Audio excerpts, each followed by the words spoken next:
Senator, how are you? Bill. Good afternoon, Senator Bell. I'm going to start with item 6, SB 955. Do you want to? Thank you, Mr. Chairman and members. Just before you get started, Senator Bell, as I'm chairing, we'll take witnesses in support. We'd like to limit their total time to 6 minutes. Same with any witnesses in opposition, and then we'll have a chance for add-ons. Thank you. I think we're going to be very short, Mr. Chairman. Thank you. Mr. Chairman, members, this is SB 955. This would ensure that state hospital patients are eligible for compassionate release. The bill is a compassionate release measure that ensures all patients are treated equally and allowed to spend their remaining months with family in a less restrictive environment than a state hospital.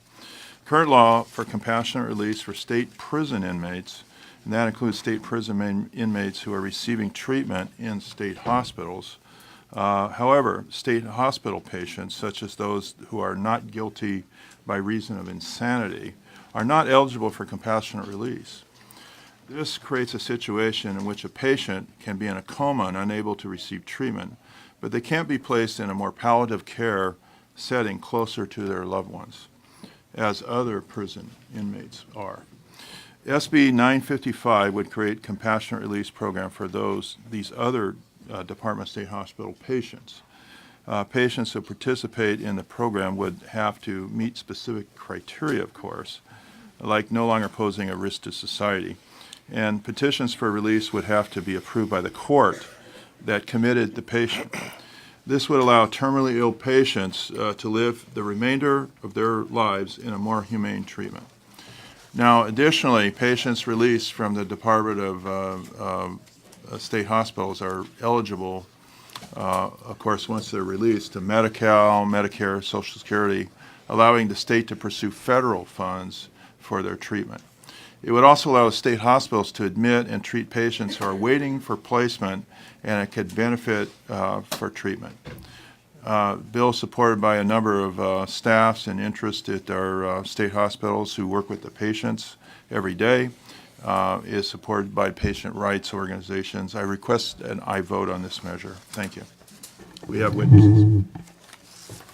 Good afternoon, Mr. Chairman and committee members. Douglas Chiappetta on behalf of the Union of American Physicians and Dentists with AFSCME. We represent the physicians who work in the state hospitals. I think the senator has clearly articulated the need for this legislation. It speaks specifically to a very limited population who are in the last 6 months of their lives has been determined by medical scrutiny, and essentially they will not be released unless they do not pose a harm to society. It's mirrored along a bill that already consists in state law, Senate Bill 1399, sponsored by Senator Leno. We supported that bill and we support this bill, so we strongly ask for your aye vote. Thank you. Thank you. Thank you. Next. Mr. Chair, members, thank you very much. Mark Victoria with AFSCME Local 2620, who represents psychologists, social workers, and other mental health professionals within the Department of State Hospitals. We also just stand in support. Thank you. Mr. Chair, Senators, Kobe Pizzati with California Associations of Psychiatric Technicians. We too are in support of this bill. It's a very simple bill that basically says that when a patient is terminal or medically and physically incapable of receiving treatment, then they would be in the same line as inmates in state prisons. So with that, we support the bill. Thank you. Other witnesses in support? Natasha Minsker, ACLU of California, in support. Brittany Stone-Cipher, Legal Services for Prisoners with Children, in support. Rebecca Gonzalez, National Association of Social Workers, California chapter, in support. Selena Pryor, SCIU Local 1000, also in support. Khalif Asagai, California Public Defenders Association, in strong support. Thank you. Joshua Golka with the American Federation of State, County, and Municipal Employees, in support. Thank you. Are there any witnesses in opposition to this bill? Please come forward.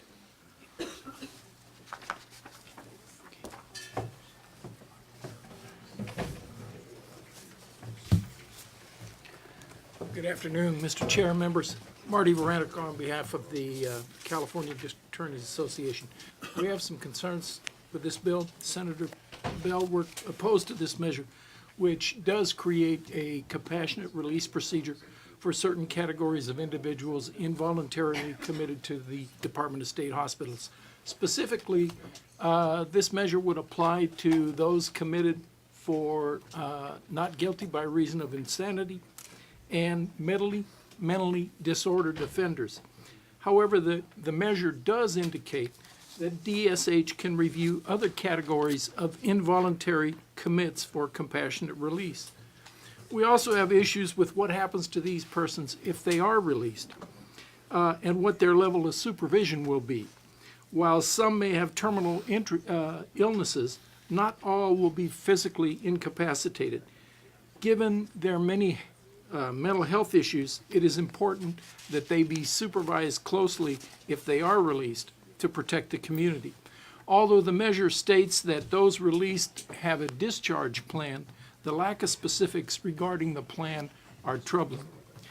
Last, there are currently no provisions for recommitment in the event of further decompensation of an MDO or a recovery from the illness if they are determined to live longer than the 6-month diagnosis.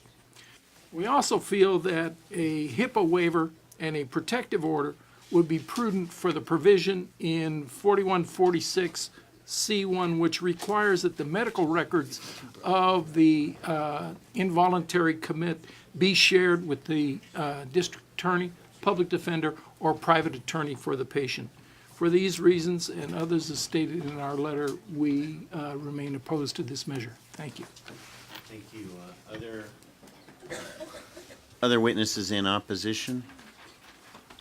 Seeing none, we'll open it to questions here in a moment. Although, Senator Bell, I just wanted to ask, there does seem to be a committee recommendation for some fine-tuning on the description of the categories. Yeah, we accept, Mr. Chairman, I neglected, we accept the committee amendments. Thank you. Great, and I think you can work with the committee between, should the bill pass today, between here and appropriations to get that language Right. tightened up, which I think will address some of the opposition's concerns, not necessarily all, but it will tighten that up a little bit.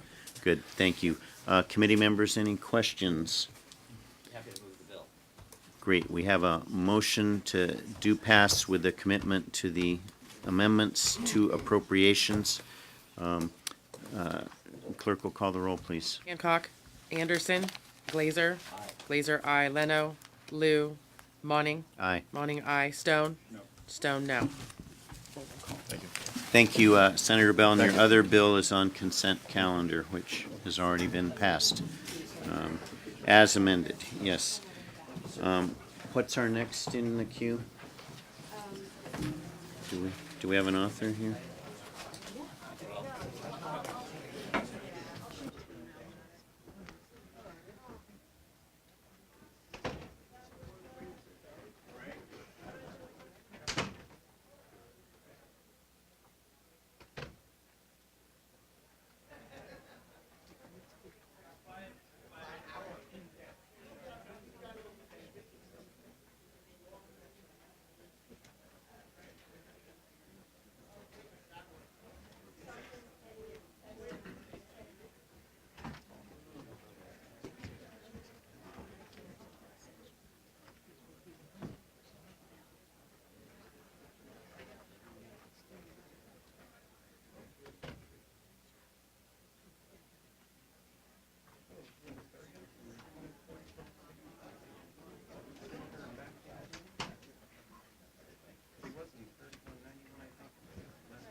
review.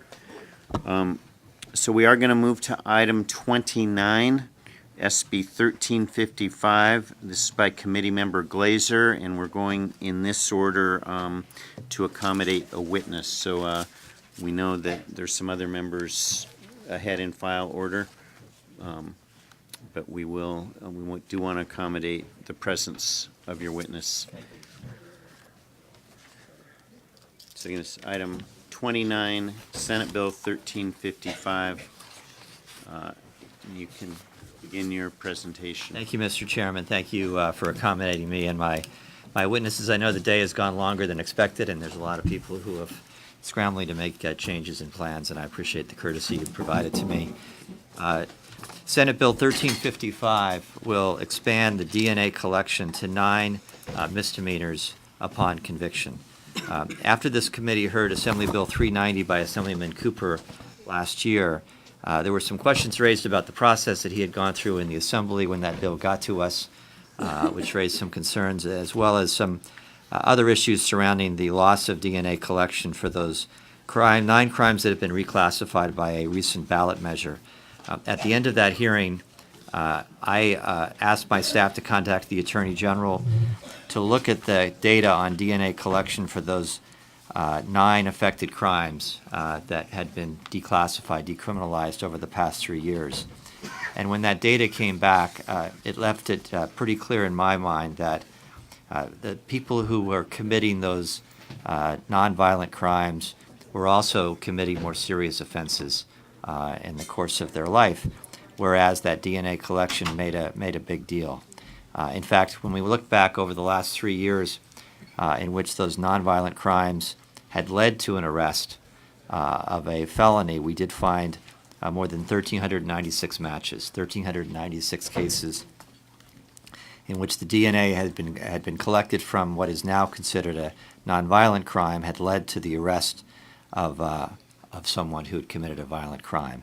And specifically, those crimes included 54 murders, 4 attempted murders, 196 rapes, 1 assault to commit rape, and 1 kidnapping with intent to commit rape among serious and violent crimes.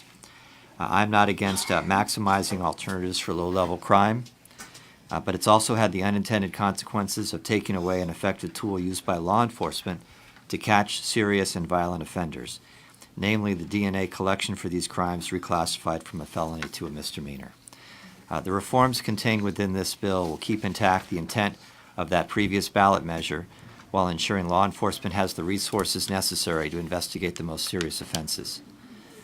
With preliminary FBI data showing California violent crime rate has risen for the first time in 2015 after years of decline, it's imperative that we do not limit an effective tool that is currently in use by law enforcement to investigate and arrest those who commit rape, murder, and other serious and violent felonies. Accordingly, I respectfully request an aye vote. I have some wonderful witnesses here to share their stories. Thank you. Witnesses in support, and encourage you to try to be around 2 minutes each. I know this is rather technical, but we do have a huge number of bills, so if you can be brief and to the point. Good afternoon. Good afternoon, members of the committee. My name is Ruann Dozier, and I represent the Sacramento County District Attorney's Office. We are in strong support of SB 1355. If you look at the Proposition 69 that passed in 2004, the purpose of Proposition 69 was that it was determined that a majority of the cold hits were linked to non-violent offenses. Later, in 2010, the Attorney General's statistics bore that out. In a study of 69 cases of rape, murder, and robbery, of those 69 cases, 57% of the qualifying offenses, so what got the person into the data bank, 57% of the prior crimes were for fraud, theft, and drug possession. Now it's clear that the data bank is shrinking in the numbers of qualified offenses that are going into the data bank. What does that mean? That DOJ is unable to solve several violent crimes. I want to tell you the story about a case we just had a couple of years ago. It was a high-profile case. It was featured in the media. It was a case where a man and his 7-month-old son went to a home of a friend. Unbeknownst to the father, I'm going to refer to him as Sean Sr., there were two individuals there about to commit a home invasion robbery. Well, Sean stumbled upon these assailants. He saw that one of them had a gun and they were outside. They started to struggle over the gun. The gun was shot, and Sean's 7-month-old baby, Sean Jr., was shot through the head, killed instantly in his car seat. Sean then, Sr., realizing that his son had been shot, continued to fight and struggle with the assailants. The assailants shot and killed Sean Sr. Fortunately for law enforcement and for Sean's family, Sean was a vicious fighter and had DNA underneath his fingernails. That case happened in 2007. It sat, going through investigation, until 2011, when lo and behold, the defendant, who we eventually prosecuted for the 2 murders, was arrested in Oregon. And what was he arrested for? His only arrest in his history: possession of methamphetamine and possession of a gun. That's a felony in Oregon now, or has been and still is, but it's not here in California. So fortunately, it did happen in Oregon, and they got his DNA, and they put it into the data bank. And a hit was made. It linked the defendant's DNA to the DNA found under Sean Sr.'s fingernails. So we were able to establish, with other corroborating evidence, that this was the person who committed this vicious murder of a 7-month-old baby and his father. So we simply ask you to support this bill because it matters. It matters to the 100 of cold cases we have in this county. We have victims' families that work with our victim advocates right now who are patiently waiting for their cases to be solved. And if we continue to see a decrease, which we will see, in the number of nonviolent offenses, property, drug offenses, these folks not going into the data bank, statistics have shown that hits will not be made.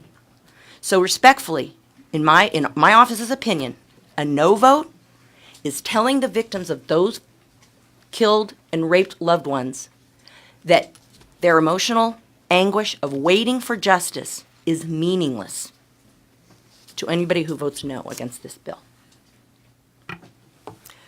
My name is Charlene Bach. I'm with the Alameda County DA's office. I used to be the head of the cold case unit in Alameda County, and I am urging a yes vote on 1355. I have a story to tell you that involves a sexual assault on the UC Berkeley campus. In 2011, there was a sexual assault on the UC Berkeley campus. It was a forcible oral copulation and a robbery. That person was not apprehended until 2015. That person was apprehended in 2015 in San Francisco after their DNA was submitted in the database in connection with the marijuana possession for sale arrest. Now, possession for sale of marijuana, most people don't really pay attention to marijuana, nor really, I think, on the scale of things should they, because there's many more important things to pursue than marijuana.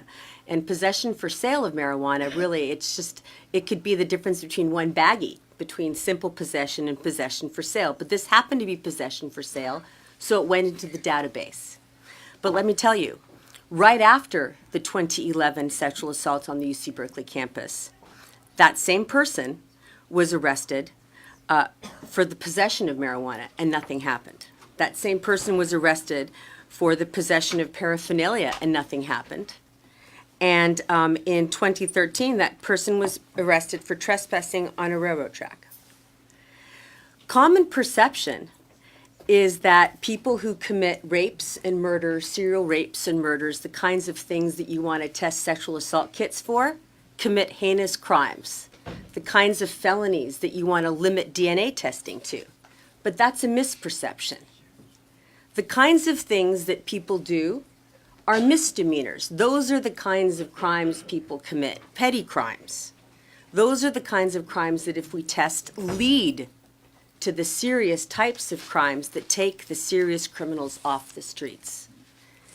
When I go to the airport, I practically undress to go through the metal detector. I take my shoes off, I take my coat off, I just not too long ago had to spread my legs. They put their hands in between my legs. They put the things underneath my bra. I was practically frisked. Why? So that the plane wouldn't blow up. And I was willing to do that as a citizen without having committed any crime, without any probable cause, because that's what the Constitution required, and for the safety of the plane, right? If somebody has committed a misdemeanor, there is already a crime that they have committed. And it's a minor intrusion on their privacy to ask them to open up their mouth for 1 split second. Far less intrusive than what I go through when I go to the airport.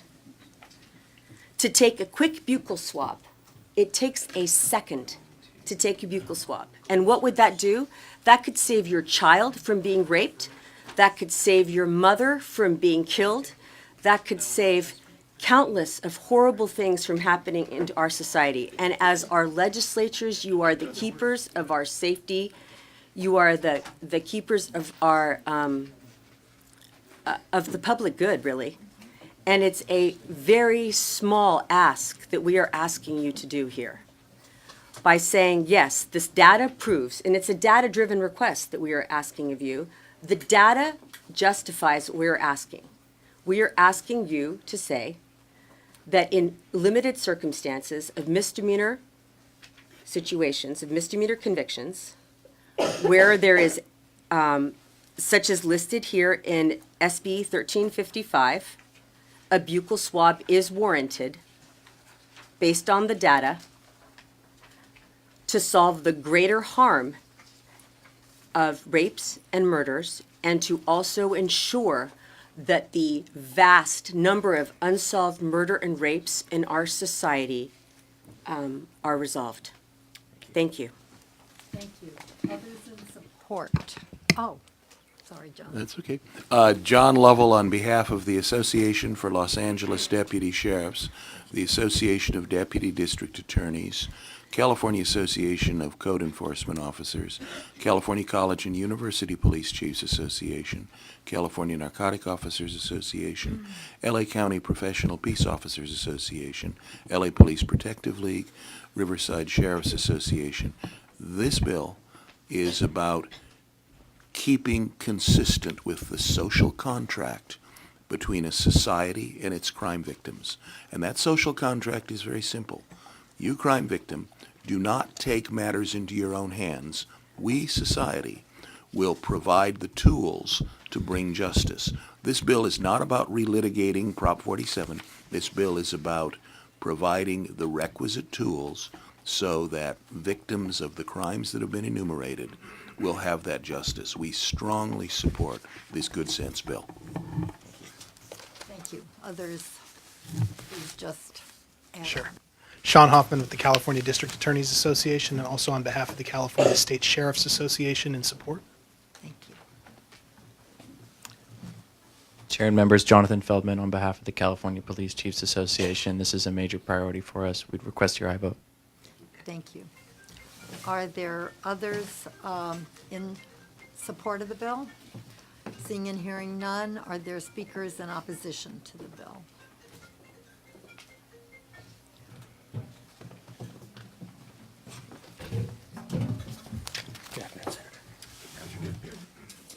Good afternoon, Natasha Minsker with the ACLU of California. Regretfully, we are opposed to the bill. Just 8 months ago, this committee rejected nearly an identical bill to this, and we urge you to do the same today. This bill would undermine the will of the voters who implemented Prop 47. When the voters chose to vote for Prop 47, they chose to reclassify petty offenses as misdemeanors for all purposes, including collateral consequences such as DNA collection and voting. We urge you to stick with the choice the voters made less than 2 years ago. This bill also goes even further and would result in broader DNA collection than we had prior to Prop 47.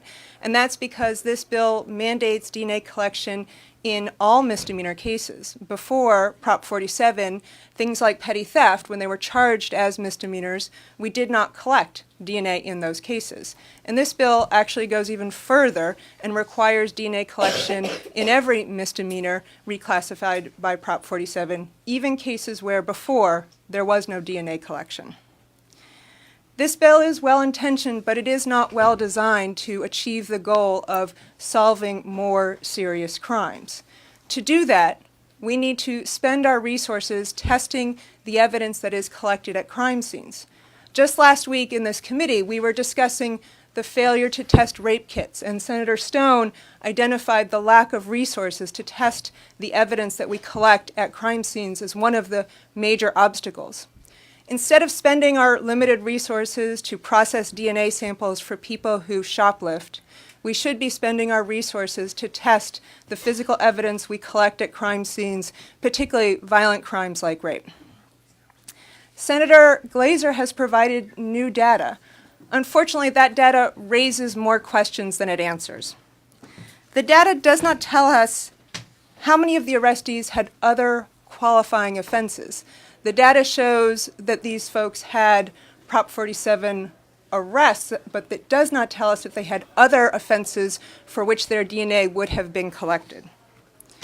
It's not clear from the data how many people were actually identified versus how many crimes were identified. The data shows the total number of crimes where there was a hit, but not the total number of people who were identified. And in some of these cases, there may be multiple crimes for one person.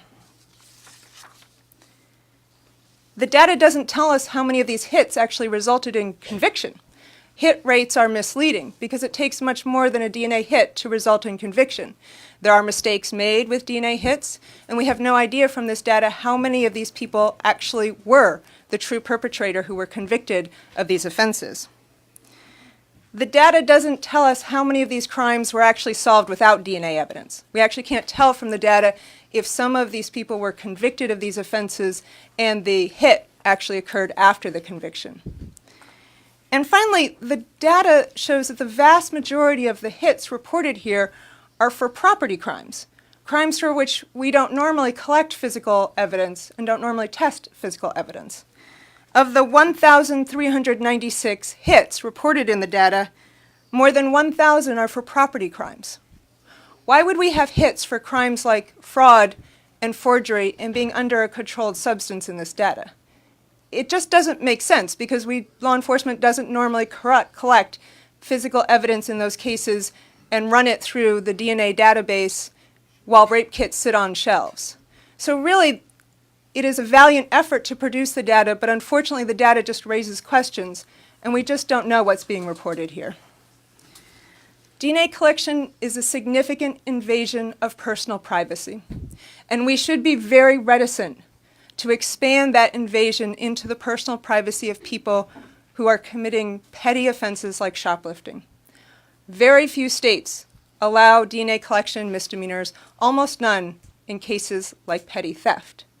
When we expand DNA collection in these kinds of offenses, we increase the racial disparities in our criminal justice system. We lead more people of color to face collateral consequences and invasion of their personal privacy, and we increase the chances of wrongful conviction. And we urge you to vote no. Thank you. Good afternoon. Glenn Backus for Drug Policy Alliance in opposition.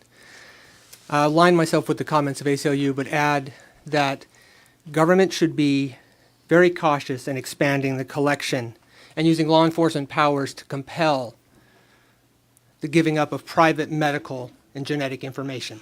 When you collect my DNA, for whatever reason, you collect the DNA of my daughters, my mom and dad, my sisters and brothers, accused of a crime or not. And every day when I read the paper, I learn that my card at Target or other personal information, government databases, private databases are not immune from break-in. Government needs to be very careful about collecting my and your personal genetic information and storing it. So you need a compelling reason to add more people to a database. Possession of drugs and shoplifting are not compelling reasons to expose me, my family, and entire family tree to loss of privacy. This, of course, will be much worse for black families and Latino families and families that look like mine. That goes to our primary argument. There are arguments to give up privacy in our society, and they can be applied to large groups, including almost every male on a college campus. But government needs a compelling reason for people to lose their medical and genetic privacy. This bill does not provide that. I ask for a no vote. Are there others in opposition to the bill? Please just add on. Dennis Cuevas Romero on behalf of the California Attorneys for Criminal Justice in opposition. Brittany Stonecipher from Legal Services for Prisoners with Children in opposition. Khalif Asagai on behalf of the California Public Defenders Association in opposition.